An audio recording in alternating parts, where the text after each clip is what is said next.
Hi,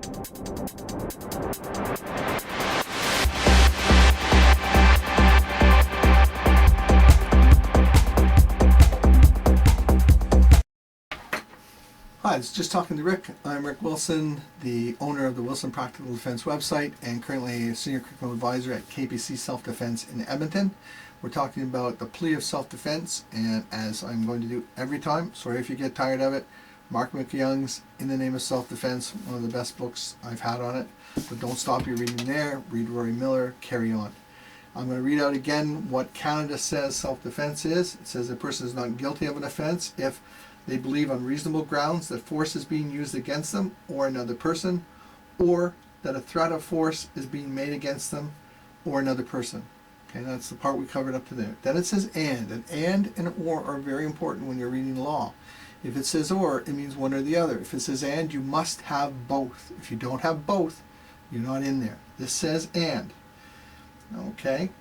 The act that constitutes the offense is committed for the purpose of defending or protecting themselves or the other person from that use or threat of force.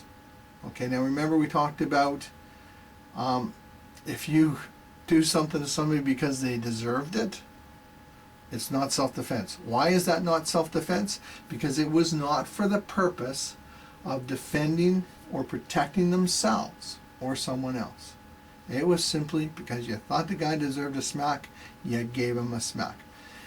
And I'm going to get into popular media, but when you see the things, where the guy's on the bus and the guy's blaring the music, and the guy goes over, tells him to stop, the guy says no, and the guy smacks him a good one and everybody cheers. I got news for you. In real life, that guy pressed charges, the guy who smacked him is going to prison. Why?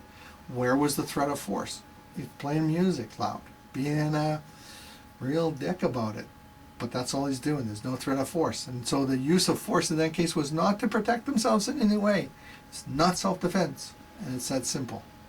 The last part, another and here, okay, or the other part was a semicolon, so it means yes, and as well. The act committed is reasonable in the circumstances, and we're right back to that phrase again, reasonable in the circumstances. And there's going to be some other qualifications on the circumstances that come in Canada. But this is where, as I said before, it gets really tricky in self-defense where I can't give you definitive answers. Reasonable is going to be interpreted by the person hearing it. It's going to be interpreted by the police. It's going to be interpreted by when they take it to their officials. It's going to be interpreted when it goes to the Crown or District Attorney. It's even going to be interpreted when you're talking to your defense attorney, but that's another little clip. So here's the thing. We go back to the post on articulation. The better you can articulate why it was reasonable and would seem reasonable to anyone else, the more chance you're going to have that more people will also share that interpretation. But remember again, everybody has their own biases. Everybody has their own beliefs. There was a case that I read in the paper, and I'm afraid I didn't see how it turned out, where, and this was verified by witnesses not connected to them, a man and woman are walking down. This guy jumps them from behind, wraps booster cables around the guy's neck, and he's trying to choke him, and he's explaining quite clearly how he's going to kill him, he's going to rape and kill his wife. And the guy defends himself, and the guy dies. The attacker dies, the aggressor dies. Now I don't know enough about exactly how it went, whether he put the guy in the gown and did something past where the threat was stopped, but let's say in this case he didn't.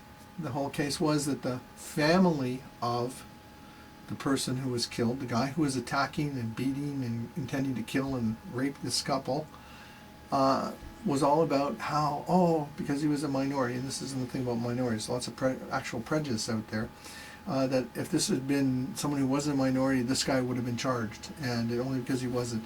And people are actually starting to look at it to see, what happened, and with thoughts that maybe it wasn't self-defense.